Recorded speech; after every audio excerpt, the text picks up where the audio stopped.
আসসালামু আলাইকুম। আমি মোহাম্মদ আবু কাউসার। আমি আপনাদের মাঝে আজকে আমার একটি বাস্তব অভিজ্ঞতা শেয়ার করব। আমি ১ম রমজানের দিন রাস্তা দিয়ে হাঁটতেছিলাম। আমার শরীরটা ক্লান্ত ছিল। রমজানের ১ম রোজা ছিল। তাই আমি পাশ দিয়ে দেখতেছিলাম একটি দম্পতি হেঁটে যাচ্ছে, সাথে একজন শিশু সন্তান। শিশু সন্তানটি বাবার হাত ধরেই হেঁটে চলছে এবং মহিলাটি রাস্তার মাঝখান দিয়ে ফোন টেপে, টেপে আস্তে, আস্তে হাঁটতেছে। পুরুষ লোকটি বলল যে, "এই তুমি রাস্তার মাঝখান দিয়ে চলছো?"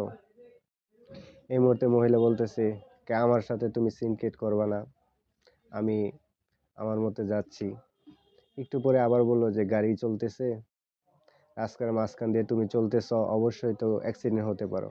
মহিলা বলতেছে যে, "হ্যাঁ, অ্যাক্সিডেন্ট হলে তো তুমি বাঁচো, তোমার মনের ইচ্ছা পূরণ হবে।" আরো অনেক কিছু। সেই কথাগুলো আমি নাই বললাম। পুরুষ লোকটি অনেকটাই নীরব চুপ ছিল। সে আর কিছু বলল না। এই যদি হয় একজন দম্পতির রাস্তার ব্যবহার, তাহলে তাদের বাড়িতে আর কেমন আচরণ হয় বা তাদের কেমন ব্যবহার হয় বা তাদের কেমন ঝগড়া, সেটা আপনার এই কমেন্টে বলে যাবেন।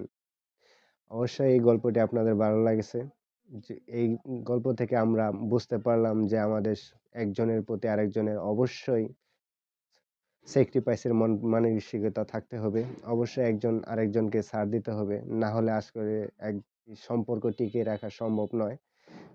এবং যদি এই কারণে আমাদের মাঝে এরকম দ্বন্দ্বের কারণে আজকে আমাদের মাঝে সমাজে এত ডিভোর্সের হার, এবং যদি এমন ব্যবহার তাদের মাঝে চলতেই থাকে, তাহলে অবশ্যই একসাথে থাকাটা সম্ভব নয়। যখন একসাথে তারা থাকতে পারবে না, একটা শিশু আছে, তার অবস্থা কি হবে আপনারা বুঝেন। শিশু সন্তানটি এতিম হবে, তাদের চলার পথে অনেক সমস্যায় পড়বে তারা।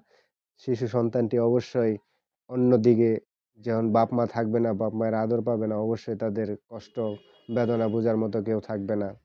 তাই আমরা সকলেই সমাজ সচেতন হওয়ার চেষ্টা করব এবং আমরা নিজেদের মাঝে যাতে কোনো দ্বন্দ্ব না হয় সেইভাবে চলার চেষ্টা করব।